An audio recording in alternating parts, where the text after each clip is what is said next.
Hi, I'm Beth Chesterton, and this is the Preparing for the Possibility podcast. I'm here today with Mona Andrews, who's a serial entrepreneur. She's the CEO of a company called Stay in the Game. She leads two different companies, and she's had an incredible career. Mona, thank you for joining us today. Oh, you're so welcome. So happy to be here. As we get started, I want to talk to you about Stay in the Game. Can you tell us what is Stay in the Game? Stay in the Game is my passion project that I started when I really realized that women were having a very hard time balancing being a new mom, the caregiving responsibilities with their career. And so I set up a platform where a woman can work for us remotely, flexible hours during the week, and they can choose their hours. Is it 10 hours, 15 hours, so that they can keep their career in place while they're raising their children. We don't want anyone to ever have to choose between career and caregiving. Okay, it's so true because you hear women all the time say, "Can you have it all?" And with you and your organization in place, you're saying you can have it all. Right. Yes. You can at least at minimum keep your resume up to date, keep your skills sharp, keep yourself in the game so that when you are ready to go back into maybe a more 40-hour a week or more career, you're ready to do it. Because statistically, if a woman takes off 2 years from her career to have babies, it is much harder for her to even get an interview to get back in. It's very difficult to get back in. You have a better shot of getting an interview if you've been fired than if you've taken off time to be a mom. Wait, can you repeat that point, please? So, statistically, if you take time out of your career to raise your babies, and even a 2 year gap on your resume creates a lifelong cascade of events, which include having a very, very hard time getting back into the workforce, into the level that you were at, and also even getting the interview, because statistically, the interview will not happen. It's very, very hard. And your lifetime earning capability is reduced significantly just from taking those 2 years off. Okay, so there's a great warning to women. You have to stay in the game. Tell us a little bit about the response to the organization you created. When did you start it and how's it been going? It's been really amazing. So I started it in 2018. I already had my other company going, and I was looking at the way the country was going. I was seeing how many women I saw were really struggling, smart, really educated, master's degrees, business degrees, all of it, and still having such a hard time getting back into the workforce or staying in the workforce. And so I just said, I've got to do something. So that's why I used my expertise. I'm an expert in dispersed workforces. So I have employees all over the world. And we've always been very comfortable with a dispersed remote workforce. And so we started this in 2018. And then when COVID happened, the objection, which is about remote work, really went away. So we were really thrilled that we could show that we could be very, very productive in a remote work environment. So you were handling a remote workforce before Yes. 2020. So you were Yes. already in place. Fantastic. So tell us about some of the response you've had to this business. Who's participating and what's going on? It's been really extraordinary. I'll tell you, one of the constituents that I didn't expect that is really a large, large constituency, and they apply for our jobs by the dozens, are women that did leave the workforce. So we have women that have been out of the workforce maybe for 5, 10, 15 years, really smart women that need to get back in. And so we're really this place where they can come, where they're when they do re-enter after they've had their children, it's really hard confidence wise. And so for them to come back into the environment where we provide community, we provide upskilling, we provide training, it's a really great environment, and it really gives them the confidence. That's the number one thing that I find is when women step out of the workforce, it really does do something to one's confidence and their identity. And so we really want to get that shored up and let them know they're part of something bigger than themselves, that they can invest in themselves within our environment, and that they can grow.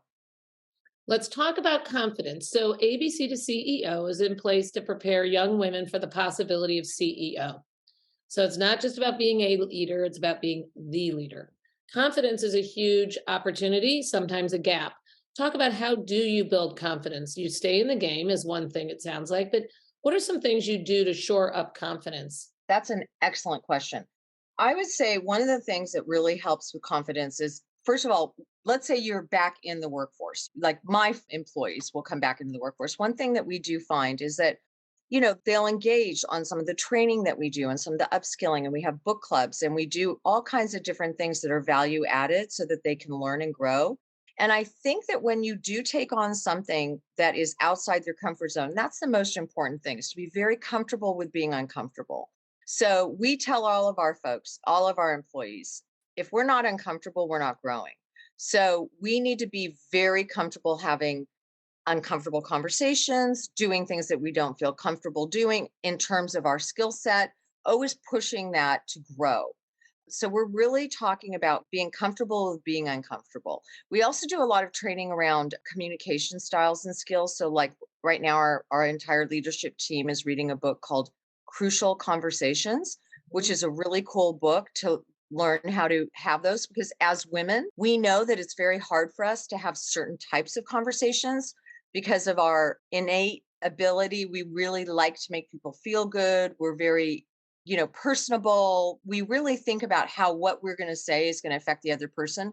Whereas a male gender, would not have that same kind of feeling that we have. So it's just a different orientation as a woman. The other thing that women don't do is we don't ask. So women have a really hard time asking for help. And we feel like we need to do it all on our own. And I think the most courageous thing that a person can do that can build confidence is to learn how to ask for help and understand that that's okay.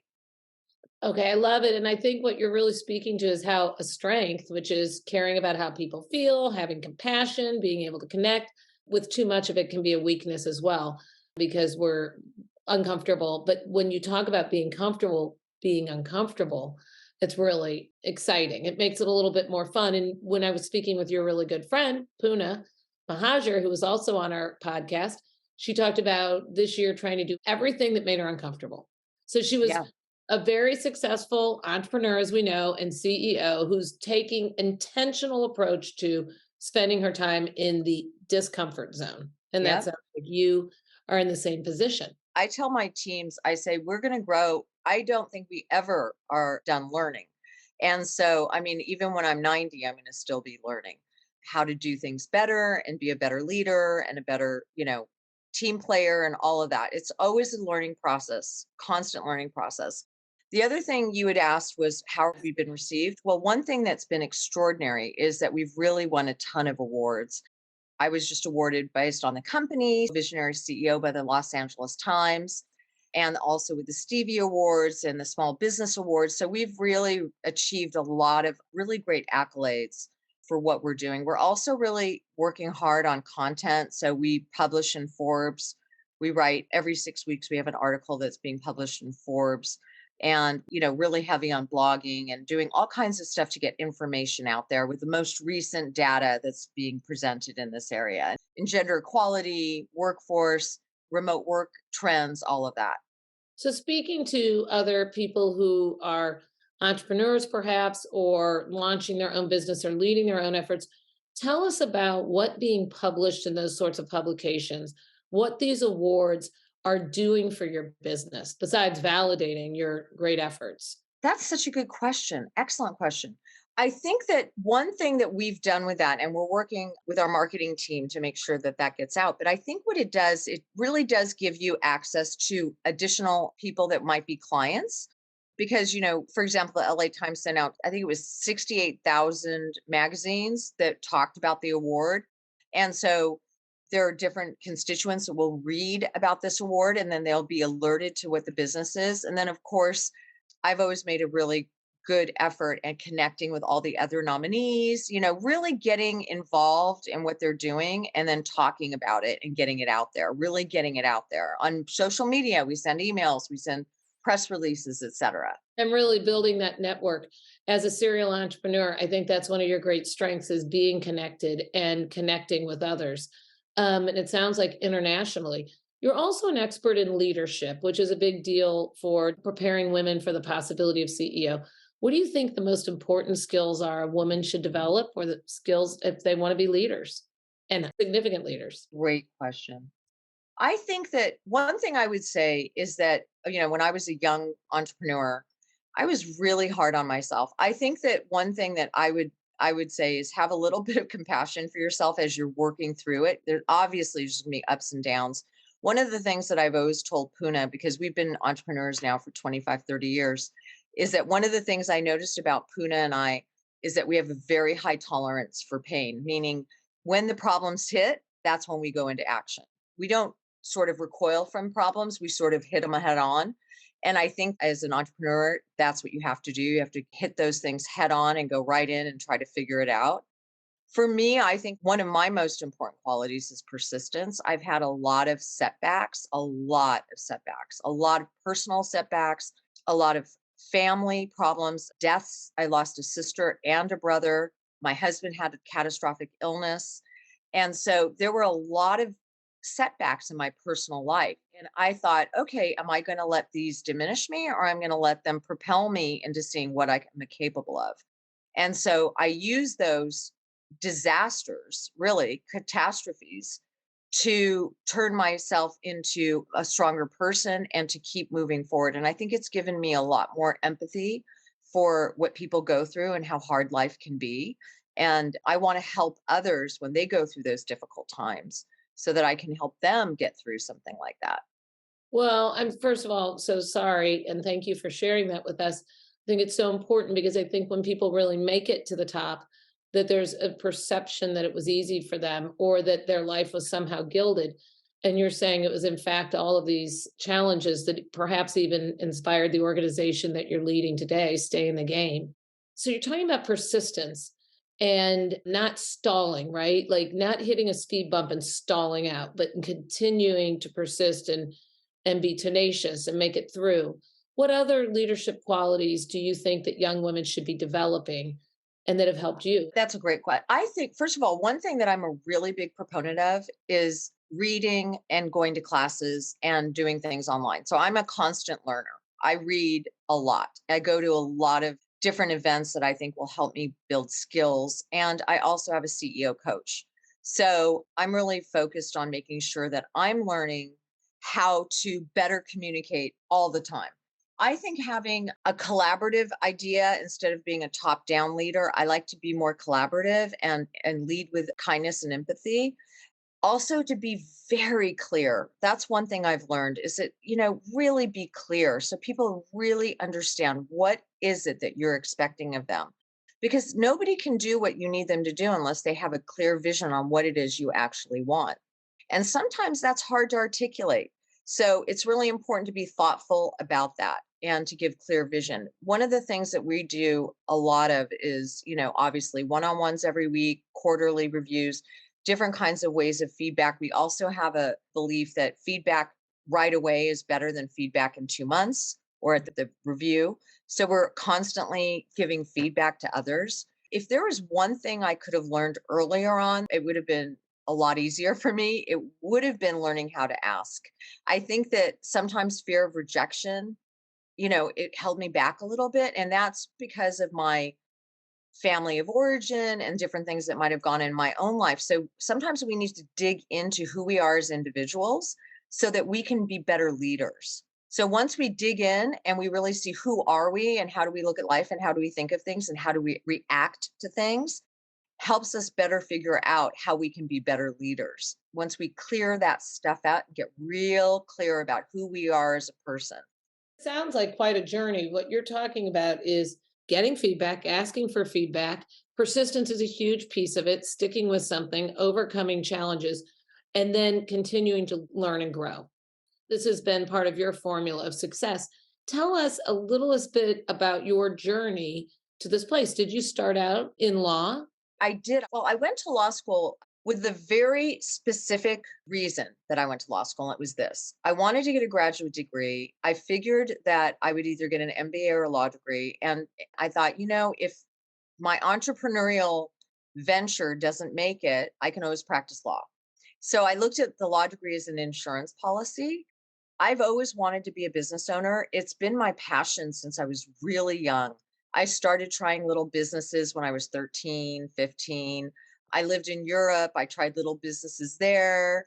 It was my thing. I just love business. So for me, I always knew I would be a business owner. I didn't know what kind of business. I really didn't, but I knew I wanted to be a business owner and I knew I loved business. So that's why I went to get my law degree. After law school, I did work for an investment banking firm in house while I was thinking about what I was going to do. But when I did start my business, I had not taken any business classes really to speak of, maybe a few marketing courses, but I just learned by jumping in and doing it. I mean, I would go door to door. The way I built my first business was literally I would go to office buildings and to trade shows and walk door to door, walk to people and say, this is what I'm doing.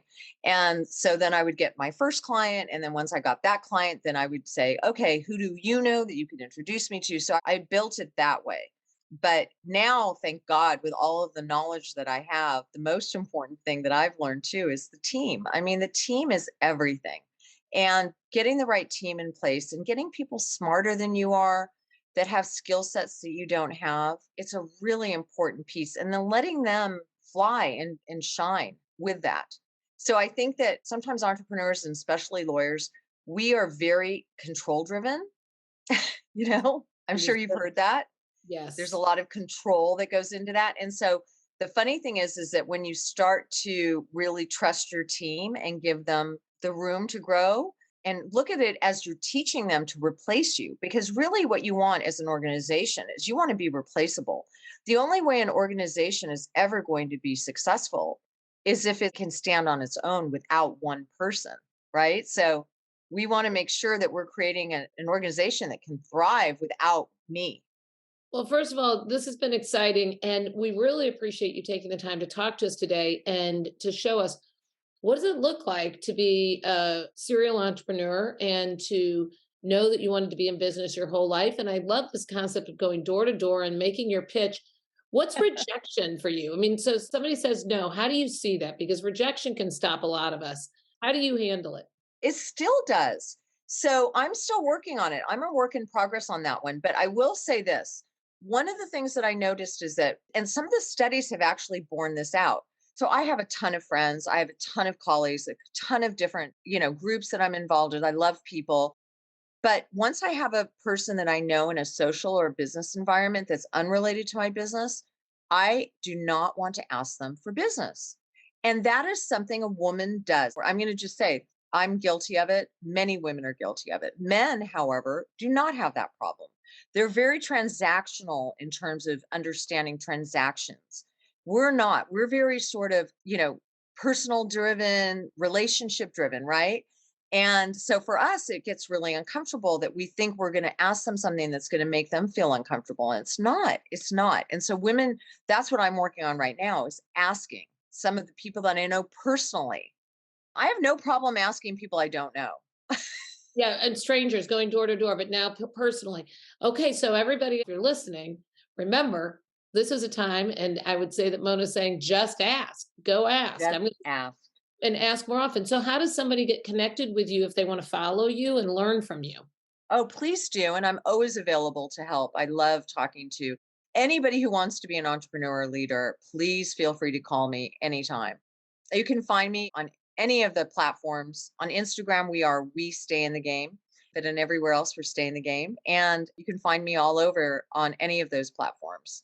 That sounds fantastic. And we'll be looking up your articles and maybe sharing some of them as well. And if somebody wants to join Stay in the Game, how do they join? Thank you. Yes. So we created our own database. We have a very wonderful community that we've put together. So even if a person is not ready to get back into the workforce, we actually have a community for those folks as well as folks that want to get back into the workforce. So just go to our website, join our community. We have webinars, we have newsletters, we have different things that are being sent out in all of this area and we're just building out that community. So please do join that community. And you'll get a lot of value from the content and the other options that we're putting out. And we really do want to create, as we grow, more circles of people in different parts of the country that can get together and have community and grow with each other through this journey. Fantastic. Mona Andrews, thank you for taking the time today. Hopefully, you'll come back and see us soon and we can continue the conversation. Thank you, Beth. So nice to talk with you. Thank you. For those who want to check out her website, it is stayinthegame.net. I'm Beth Chesterton. This is ABC to CEO. Don't forget, we're a not for profit organization. Join us in a mission to prepare young women for top leadership and for CEO. Our website is abctoceo.com. You can follow us online for daily inspiration, tips, and tools to make it to the very top.